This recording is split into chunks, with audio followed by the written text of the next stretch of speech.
Gollandiyadagi Uyg'ur faoliyatchilaridan Abdurim G'ani Uyg'ur va Abdurahmon Uyg'ur qatorliqlar Xitoyning Danhaq shahridagi chag'alliq faoliyatiga oy yulduzliq ko'k bayroq bilan qatnashib, ularni mat qildi.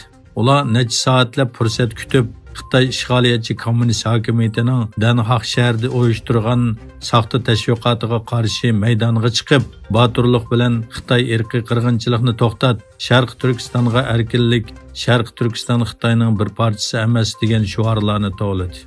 Ma'lum bo'lishicha, Xitoylar bu faoliyatda Xitoy bolalarga Uyg'urcha an'anaviy kiyimlarni kiydirib, usulga solgan bo'lib, faoliyatchilar bu vaqtda norozilik bildirishni planlagan bo'lsa-mu, lekin saqchilar va omonlik qo'g'duvchilarning to'sqinligiga uchragan. Birlashgan Davlatlar Ma'rif, Ilm-fan va Madaniyat Tashkiloti Divoni Lug'at Turk nomli asarning 950 yilligi munosabati bilan 2024-yilni bu ulug' asarning yili deb e'lon qilgan. Afsuski, tilshunoslik sohasidagi bu nodir asar Xitoy kommunist hukumati tomonidan o'z vatani Sharq Turkistonda cheklangan va yig'ib olingan.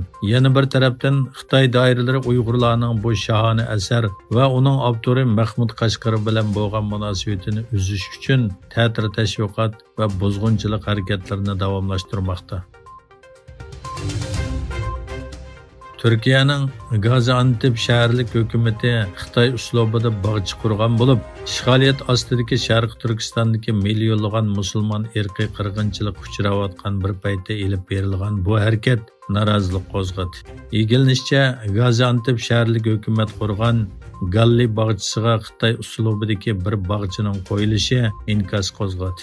Ma'lum bo'lishicha, Gaziantep shahri 2016-yili 9-oyning 23-kuni Urumchi shahri bilan do'stlik o'rnatgan. Afsuski, shaharlik hukumat Uyg'urlarga vakillik qilgan qurilishlarni emas, balki Xitoyga vakillik qilgan ravoqlarni selib, fanuslarni osgan. Amerikaning sobiq prezidenti Donald Trump "Men Xitoydan 400 milliard dollar oldim, ular ancha xushal bo'lmadi. Keyin tuyuqsiz Xitoy virus paydo bo'ldi" dedi. Agar Bayden va uning egashuvchilari yana g'alaba qilsa, Xitoyning Amerikada hukmronlik qiladiganligini bayon qilgan Trump, "Men Xitoydan 400 milliard dollar oldim, ular ancha xushal bo'lib ketmadi. Keyin tuyuqsiz Xitoy virus paydo bo'ldi" dedi. Xitoyning Nanjing shahridagi bir egiz binoda yuz bergan o't ofatida 15 odam o'lgan, 44 odam yaralangan.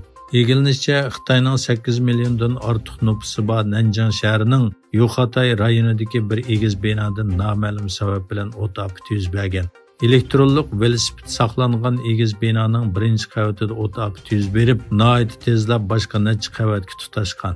Doiralar o't ofatida 15 odamning o'lib, 44 odamning yaralanganligini bildirdi.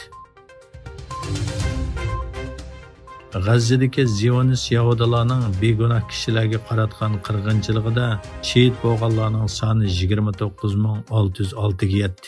G'azza Sahiyya Ministrligi 7-oktyabr G'azzaga hujum boshlangandan buyon qazo qilganlarning sonining 29606 ga, yaralanganlarning sonining 69737 ga yetganligini e'lon qildi. Juma kuni Janubiy Afrikaning Gollandiyada turishliq bosh elchisi Osimozi Mudonisila barliq davlatlarni o'z davlatining xalqaro adliya sotiga Isroiliyani G'azza rayonida yuz bergan irqiy qirg'inchilik jinoyatiga mas'ul qilish to'g'risida sungan arziga ovoz qo'shishga chaqirdi.